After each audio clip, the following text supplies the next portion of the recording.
നമസ്കാരം. തിരുവനന്തപുരം വിമാനത്താവളത്തിലെ IB ജീവനക്കാരിയുടെ മരണത്തിൽ സാമ്പത്തിക ചൂഷണം നടന്നുവെന്ന ആരോപണവുമായി പിതാവ് മധുസൂദൻ. മകളെ IB ഉദ്യോഗസ്ഥനായ മലപ്പുറം സ്വദേശി അതായത് സുഗാന്ത് സുരേഷ് സാമ്പത്തികമായി ചൂഷണം ചെയ്തുവെന്ന് പിതാവ് ആരോപിക്കുന്നുണ്ട്. അതായത് ഫെബ്രുവരി മാസത്തെ ശമ്പളമടക്കം മലപ്പുറം സ്വദേശിയുടെ അക്കൗണ്ടിലേക്ക് മകൾ ട്രാൻസ്ഫർ ചെയ്ത് നൽകി. അതായത് ഫെബ്രുവരി മാസത്തെ ശമ്പളമടക്കം പല എമൗണ്ടുകളും മേഘ മധുസൂദൻ മലപ്പുറത്തെ സ്വദേശി അതായത് കൊച്ചിയിൽ IBയുടെ ഓഫീസിൽ വർക്ക് ചെയ്യുന്ന സുഗാന്ത് സുരേഷ് എന്ന IB ഉദ്യോഗസ്ഥന്റെ അക്കൗണ്ടിലേക്കാണ് ഈ പൈസ എല്ലാം തന്നെ കിട്ടുന്ന ശമ്പളമെല്ലാം മേഘ മധുസൂദൻ ട്രാൻസ്ഫർ ചെയ്ത് നൽകിയത്. അവസാനം ഈ മേഘ മധുസൂദനും അതോടൊപ്പം തന്നെ ഈ സുഗാന്ത് സുരേഷും തമ്മിൽ പ്രണയത്തിലായിരുന്നു. മേഘ മധുസൂദൻ ഈ സുഗാന്തിനോട് വിവാഹം കഴിക്കുമോ എന്ന് ചോദിച്ചതോടു കൂടിയാണ് സുഗാന്ത് ഇതിൽ നിന്നും പിരിഞ്ഞത്. അങ്ങനെയാണ് ആ ഒരു പ്രണയ നൈരാശ്യം ഉണ്ടാകാനുള്ള സാധ്യതയാണ് മേഘയുടെ ബന്ധുക്കളടക്കം ഇപ്പോൾ ഉന്നയിക്കുന്നത്. മരിക്കുമ്പോൾ മകളുടെ അക്കൗണ്ടിൽ കേവലം 80 രൂപ മാത്രമാണ് ഉണ്ടായിരുന്നതെന്നും പിതാവ് മധുസൂദൻ ആരോപിക്കുന്നുണ്ട്. അതായത് മേഘയുടെ ബാങ്കിന്റെ സ്റ്റേറ്റ്മെന്റ് അടക്കം ഇപ്പോൾ പുറത്തേക്ക് വന്നിട്ടുണ്ട്. ആ സ്റ്റേറ്റ്മെന്റിലാണ് എത്ര രൂപ മേഘ മധുസൂദനെ ട്രാൻസ്ഫർ ചെയ്തിട്ടുണ്ട് എന്നടക്കമുള്ള കൃത്യമായ രേഖകൾ അതിലുണ്ടായിരുന്നു. ഇക്കാര്യവും പേട്ട പോലീസ് പരിശോധിക്കണമെന്നാണ് കുടുംബത്തിന്റെ ആവശ്യം.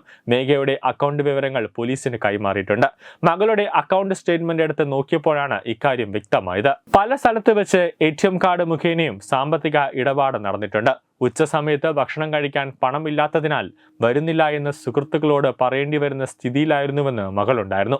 ഫെബ്രുവരി 28 കിട്ടിയ ശമ്പളമടക്കം ഇത്തരത്തിൽ ട്രാൻസ്ഫർ ചെയ്തിട്ടുണ്ട്.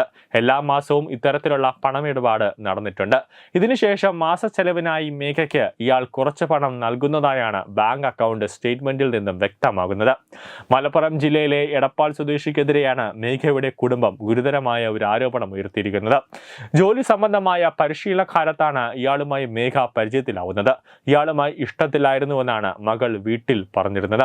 മക്കൾക്ക് വാങ്ങി നൽകിയ കാർ എറണാകുളം ടോൾ കടന്നതായി സന്ദേശം ലഭിച്ചതിന് പിന്നാലെ കാർ മോഷണം പോയതാണെന്ന് ധാരണയിൽ മക്കളെ വിളിച്ചപ്പോഴാണ് മലപ്പുറം സ്വദേശിക്കൊപ്പം എറണാകുളത്താണെന്ന് മേഘ ഉള്ളതെന്ന് വ്യക്തമായത്. ഇതിന് പിന്നാലെയാണ് ഇയാളുമായി പ്രണയത്തിലാണെന്ന് മകൾ ഭാര്യയോടും പറഞ്ഞതെന്ന് മധുസൂദൻ വിശദമാക്കുന്നു. പലപ്പോഴും മകളുടെ കയ്യിൽ ഭക്ഷണം കഴിക്കാൻ പോലും പൈസ ഇല്ലായിരുന്നു. ഫെബ്രുവരി മാസത്തെ ശമ്പളമടക്കം ഇയാളുടെ അക്കൗണ്ടിലേക്ക് മകൾ ട്രാൻസ്ഫർ ചെയ്തു. മരിക്കുമ്പോൾ മകളുടെ അക്കൗണ്ടിൽ കേവലം 80 രൂപ മാത്രമാണ് ഉണ്ടായിരുന്നതെന്ന് പിതാവ് പറയുന്നു. തിരുവനന്തപുരം പേട്ട റെയിൽവേ സ്റ്റേഷനിൽ കഴിഞ്ഞ ദിവസമായിരുന്നു യുവതി മരിച്ചത്. ട്രെയിനിന് മുന്നിൽ എടുത്തു ചാടുകയായിരുന്നു. മലപ്പുറം സ്വദേശിയായ IB ഉദ്യോഗസ്ഥനുമായി അടുപ്പത്തിലായിരുന്ന പെൺകുട്ടി ഈ വിവരം വീട്ടുകാരെ അറിയിക്കുകയും ചെയ്തിരുന്നു. മരണശേഷം നടത്തിയ പരിശോധനയിലാണ് മകളെ മലപ്പുറം സ്വദേശി സാമ്പത്തികമായി ചൂഷണം ചെയ്തുവെന്ന് കുടുംബം കണ്ടെത്തുന്നത്. മരണത്തിന് തൊട്ടു മുമ്പ് ഫോണിൽ സംസാരിച്ച് ട്രാക്കിലൂടെ നടക്കുകയായിരുന്നു മേഘ എന്നാണ് ലോക്കോ പൈലറ്റ് നൽകിയ വിവരം. പ്രണയബന്ധത്തിൽ നിന്ന് യുവാവ് പിന്മാറിയതിന്റെ മനോവിഷമത്തിൽ മേഘ ആത്മഹത്യ ചെയ്തുവെന്നും പോലീസിന്റെ നിഗമനമുണ്ട്. എന്നാൽ ജോലി സംബന്ധമായ പരിശീലന കാലത്താണ് ഇയാളുമായി മേഘ പരിചയത്തിലാവുന്നതെന്നും ഇയാളുമായി ഇഷ്ടത്തിലാവുന്നതെന്നും മകൾ വീട്ടിൽ അറിയിച്ചുവെന്നും കുടുംബം പറയുന്നു. എന്നാലും ഈ കൊച്ചിയിൽ വർക്ക് ചെയ്യുന്ന IB ഉദ്യോഗസ്ഥനായ സുഗാന്ത് സുരേഷ് ഇപ്പോൾ IBയുടെ റഡാറിലാണ്. അന്വേഷണത്തിൽ വ്യക്തമായതോടെ അതായത് മേഘയുടെ അച്ഛൻ വെളിപ്പെടുത്തിയതോടുകൂടി IB ഉദ്യോഗസ്ഥർ ഇപ്പോൾ സുഗാന്ത് സുരേഷിനെ മുഴുവനായിട്ട് റഡാറിൽ നിർത്തിയിരിക്കുകയാണ്. IB ഉദ്യോഗസ്ഥർ മലപ്പുറത്ത് അടക്കം ഇപ്പോൾ ക്യാമ്പ് ചെയ്യുന്നുണ്ട് എന്നതാണ് കിട്ടിയിരിക്കുന്ന വിവരം. News desk Tatwamayi news. Branding partner Edubix online executive education. Focus physiotherapy centre Pattom. Unnath engineering Gujarat. തീർത്ഥയാത്ര.com. Iron build Gujarat.